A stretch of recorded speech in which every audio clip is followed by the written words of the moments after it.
Hi, and welcome to this week's Thursday Thoughts. I'm Sarah Hamricker. Today I want to talk about outside influences in our children.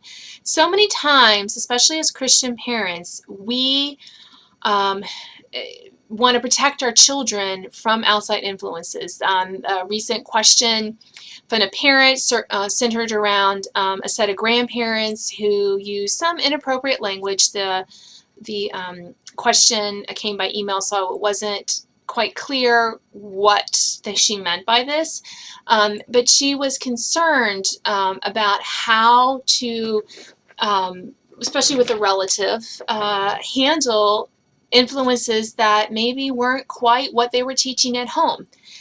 And that brings up, I think, a really good question. How do we handle outside influences, especially as our kids grow up? And if they go to public school and elementary school, they pretty much crack down on language and technology usage and stuff. But, you know, kids are older in middle school and high school, and, you know, they have very inappropriate comments and language and things like that. So how do we help both protect our kids, and I think this is the where we sometimes miss the mark a little bit, prepare our kids to interact with people who come from different backgrounds, have different ways of talking, say things that are downright not good.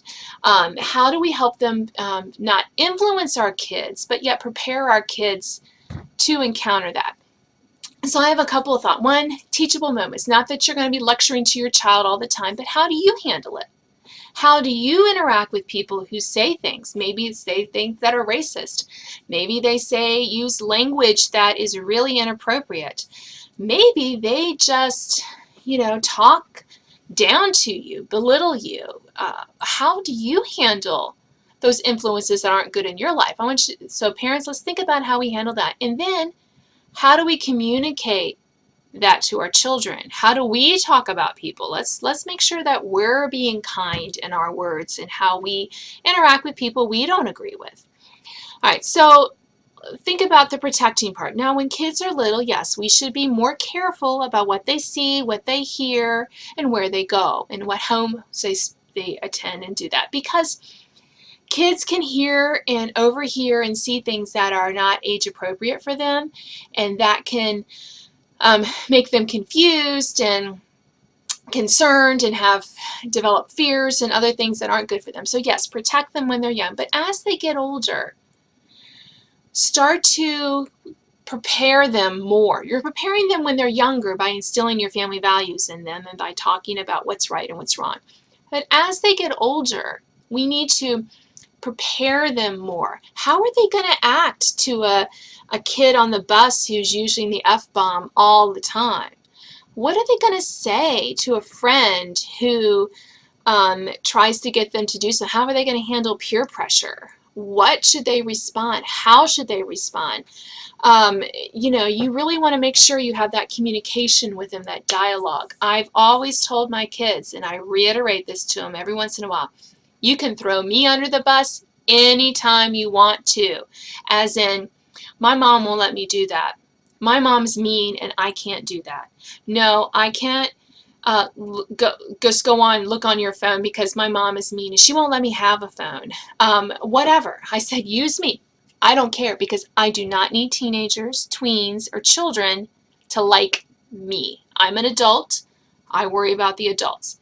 For my kids, they can use me as much as they need to, and if that's what it takes to help prepare them to interact in those situations with those outside influences that I don't want them to interact with, or they maybe need another backbone besides their own, go ahead.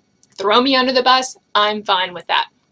The other way I prepared my kids is just to remind them that we live in a world full of sinful people. Yes, as Christians, we are redeemed by the blood of Christ. Amen.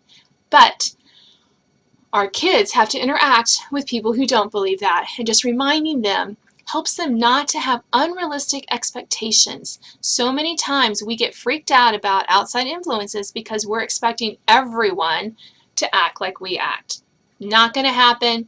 Just to kind of prepare them for that and just say, well, how are you going to role play at home with those situations? How are you going to approach this? What are you going to say?